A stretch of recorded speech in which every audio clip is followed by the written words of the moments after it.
ही जी विचित्र वाटणारी पेंटिंग आहे ना, तिची किंमत 100 कोटी रुपये आहे. आता तुम्हाला एक असा श्रीमंत लोकांचा सिक्रेट सांगणार आहे, जो ऐकून तुमचा मेंदूच हलून जाईल, की एवढ्या विचित्र पेंटिंगसाठी हे लोकं इतके पैसे का मोजतात? हा एक खूप मोठा गेम असतो. त्यामुळे हे नीट समजून घ्या.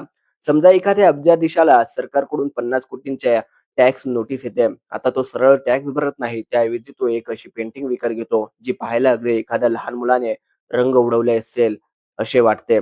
पण खरा ट्विस्ट इथे आहे, ही पेंटिंग तो घरी लावून ठेवत नाही. ती तो ठेवतो फ्री पोर्टमध्ये.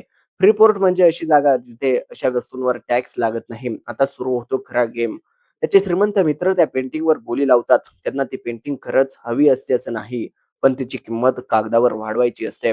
ज्या पेंटिंगसाठी 50 कोटी दिले होते, तिची किंमत बोली लावून 100 कोटी दाखवली जाते. आणि मग येतो सगळ्यात मोठा डाव. तो माणूस ती पेंटिंग आपल्या मित्राला विकत नाही. त्याऐवजी तो ती एखाद्या म्युझियमला दान करतो.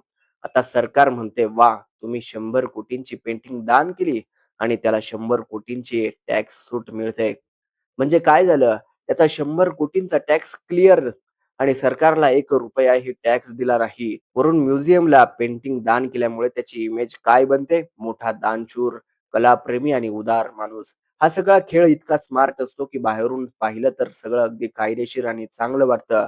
पण आतून मात्र हा एक खूप मोठा फायनान्शियल गेम असतो.